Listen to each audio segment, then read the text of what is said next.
guys, James here and welcome back to my channel. Today I want to introduce you guys to my new used weekend car. It's a 2006 BMW Z4 M Coupe. This is the E86 generation. I grew up idolizing the E46 M3 and this is the hardcore cousin to that car. It's got a lot of the same mechanical bits, most notably that S54 inline 6 under the hood. In this car, it makes 330 horsepower and 262 pound-feet of torque. It definitely puts out enough power, sound, and vibration to get your pulse going quicker, but without stuffing you into a tree whenever you breathe on the gas pedal. The Z4 M Coupe is pretty exotic among BMW M cars. Only about 1,800 of these were made, and less than 300 of them were made in this color, Interlagos Blue. By contrast, there were 37,000 E46 M3 Coupes that were made for North America.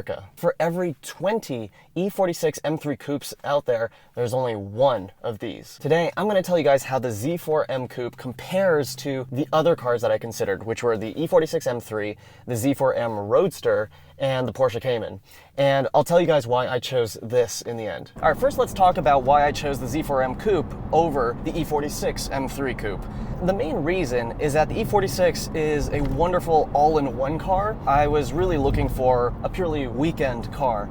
So the E46 M3 has back seats, it has a relatively large trunk. Meanwhile, the Z4 M Coupe has a 9-inch shorter wheelbase and it's 16 inches shorter than the E46 Coupe. So it just feels a lot more nimble. In fact, this Z4M is only about this much longer. That's about 6 inches longer than an NA Miata. The way that this cabin kind of encloses around you makes me feel like I'm in Calvin's spaceship, which is never a bad thing. And finally, on the looks, the E46 Generation 3 Series is, in my opinion, one of the most beautiful and timeless BMW designs.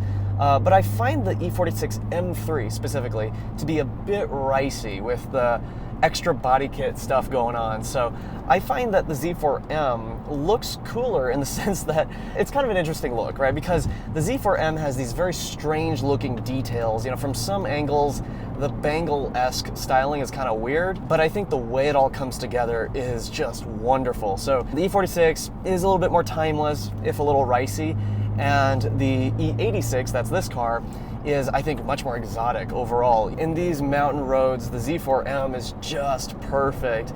I mean, if I had to have an all-in-one car, an M3 could be it. But for a weekend car, it's hard to beat this little version of the E46 M3. Let's do a nice pull up to red line here.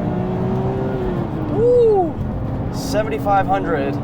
And whoa, we are flying. After I had decided that I was going to get the Z4M over the E46 M3, then came the decision of whether I should get the M Roadster, which is the E85 generation, or the Coupe. And I test drove multiple of both. And the impression that I came away with was that the E85 Roadster was a bit more joyful. It was a bit softer around the edges, right? So it's a little bit more casual, a little bit more like woohoo in its way that it drives. Whereas the E86 is more of a pavement pounder.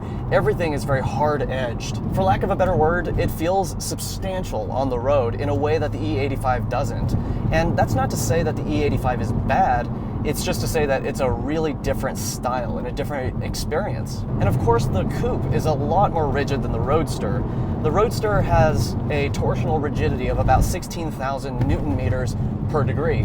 And the Coupe is about double that, or 32,000 Newton meters per degree. And it contributes to a far more engaging driving experience when you're right at that limit, or even approaching it. That was kind of a tough decision because the M Coupes cost about 10 grand more than the M Roadsters, but ultimately I felt that the Coupes are more collectible, so I do have to lock away $10,000 more if I buy the Coupe, but hopefully I get all of that back when I sell this car someday.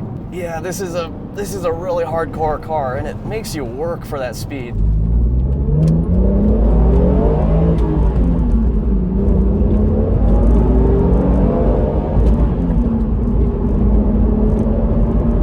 And And finally, how does this car compare to the Porsche Cayman? The Porsche Cayman, I would say, is objectively the better car for weekend driving and frankly for daily driving as well. And the best way I can describe it is that it's an incredibly elegant, like, ballroom dancer. It just flows with you. But the BMW, that's more of like a tango dance partner. I'm gonna anger a lot of BMW fanboys with this, but I think Porsche engineering is just on another level. But notice I said that the Cayman is objectively better, which doesn't necessarily mean that it's more fun. I've always felt that the Caymans were a little too competent for their own good. And it's the reason why back then when I owned a Porsche, I chose the 911, because the 911 is, from a physics standpoint, more flawed with the engine way out back. The Cayman is just a little too easy to drive fast. So the way that you can extract fun out of the Cayman again is to push it to 9/10 or 10/10. I wanted a car that would be fun at 7/10. As I'm driving through the hills here, this thing makes me work so much harder